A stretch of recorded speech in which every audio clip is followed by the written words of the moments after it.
Robb et Robinson publient dans la Review of Financial Studies une étude originale portant sur le financement des entreprises naissantes aux États-Unis. Ils exploitent un très large échantillon privé et donc à accès restreint, constitué en 2004 et suivi jusqu'en 2011 par la fondation américaine Kaufmann. Ce type d'étude permet, en analysant les choix de financement réalisés par les entrepreneurs au tout démarrage de leurs affaires, de mieux comprendre le rôle du système financier dans la création d'entreprises. Elle souligne ici l'importance du système bancaire, tant ces jeunes pousses dépendent des financements mis à disposition. Ce résultat peut apparaître surprenant car les approches théoriques dominantes suggèrent plutôt le contraire. Si on se réfère par exemple à la célèbre thèse de Stiglitz et Feiss, les banques confrontées à une population d'emprunteurs non discernables mais de qualité hétérogène n'ont pas meilleure réponse pour régler leurs problèmes d'asymétrie d'information que de recourir au rationnement du crédit. Aussi, en suivant l'argument de Berger et Udell, on peut penser qu'avec l'âge, l'opacité financière de la firme se réduit et l'accès au financement se diversifie. Selon la théorie du cycle de vie, les entreprises naissantes recourent aux apports personnels, puis vient le temps des business angels et du crédit fournisseur. Ce n'est qu'ensuite qu'apparaîtraient les financements intermédiaires. L'étude de Robb et Robinson exploite l'échantillon de firmes naissantes en 2004, suivi par Kaufmann pendant 8 années et plus exactement 3 972 entreprises sur les 4 928 de départ. Il s'agit de très petites firmes, majoritairement des sociétés de services, n'employant pas ou très peu de personnel, souvent logés dans le garage de la maison. Seuls 27,7% d'entre elles ont déjà pris une forme de société. 35% ne réalisent encore aucune vente durant leur première année de vie. Mais 16% ont déjà un chiffre d'affaires supérieur à 100 000 $. 44,5% ont déjà réalisé des profits. L'étude distingue deux types de financement, fonds propres et dettes, apportés par trois catégories: les entrepreneurs, les proches, les sources externes. Si on observe les financements moyens en dollars en 2004, les apports les plus importants viennent sous forme de dettes procurées par des sources extérieures et de fonds propres par l'entrepreneur.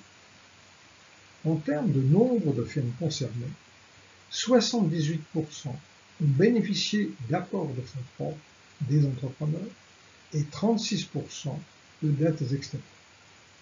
Ces derniers financements sont donc moins fréquents, mais plus importants quand ils se réalisent.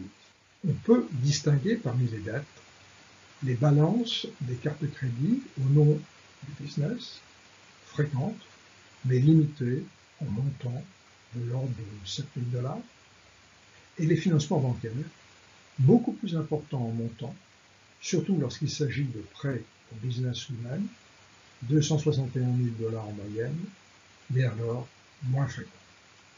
Les prêts non bancaires sont rares, mais d'un montant élevé quand ils se produisent. Les cas d'apport de capitaux propres externes à des firmes naissantes sont rares, 205 sur près de 4 000. Il s'agit de quelques cas de business angel, 110, ou encore plus rarement à ce stade, d'intervention de gouvernement, 27, ou de venture capitalistes, 26. Alors les montants en jeu sont beaucoup plus élevés, 1 163 000 $ en moyenne. De ces premiers résultats, on peut constater que les financements propres apportés directement par les entrepreneurs jouent un rôle clé. Ceux venant des proches ou de sources extérieures sont soit marginaux, soit peu fréquents.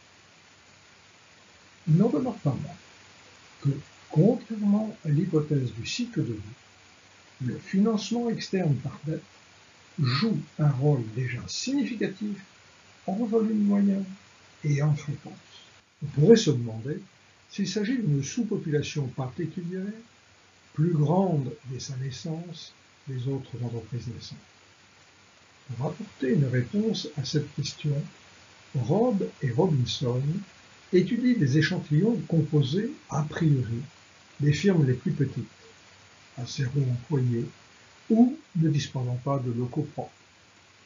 Dans les deux cas, le financement par dette extérieure reste significatif, au-dessus de 40% et bien supérieur au crédit fournisseur. Robb et Robinson se demandent également si les petites firmes se passent de dette quand elles ont le bénéfice d'apports importants de fonds propres, soit par des business angels, soit par des venture capitalistes. Certes, le financement par dette est moins élevé dans ces cas, mais il reste présent et significatif de l'ordre de 25%. Les banques continuent à jouer un rôle dans le financement de ces firmes naissantes. Robb et Robinson regardent ensuite si le financement de ces entreprises est influencé par l'expérience de l'entrepreneur. Ils distinguent les entrepreneurs expérimentés, qui sont déjà à leur deuxième création, et les serial entrepreneurs, qui en sont à leur troisième ou énième opération. Il n'y a pas de différence significative dans le recours à la dette. Seuls les recours aux fonds propres extérieurs, business angel ou venture capitalistes, sont plus importants. Robb et Robinson fournissent d'autres résultats originaux que nous ne pouvons ici reprendre en détail. Nous évoquerons une étude économétrique qui met en relation le recours à la dette extérieure et la qualité des garanties apportées ou le degré de protection des créanciers en cas de faillite. Les montants apportés par les banques y sont bien sensibles. Par ailleurs, les entreprises les plus endettées ne sont pas handicapées dans leur croissance ultérieure au cours des 4 années qui suivent. Aucun lien n'apparaît avec l'intensité des profits réalisés. En conclusion, cette étude de Robb et Robinson montre que, bien que ces entreprises ne soient qu'au premier stade de leur développement, elles dépendent déjà au niveau de leur financement assez fréquemment et de manière significative du crédit bancaire. Ceci ne signifie pas que les banques assument une part importante du risque lié à la création. Elles se contentent d'apporter la liquidité nécessaire, laissant à l'entrepreneur tout le poids de l'incertitude à travers les garanties prises. Cet aspect apparaît déterminant.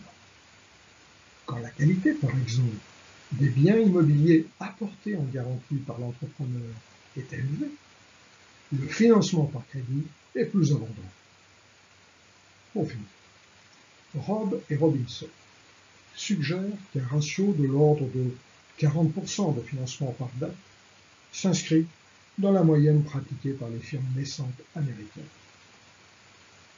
Ils n'en font cependant pas une norme à prescrire.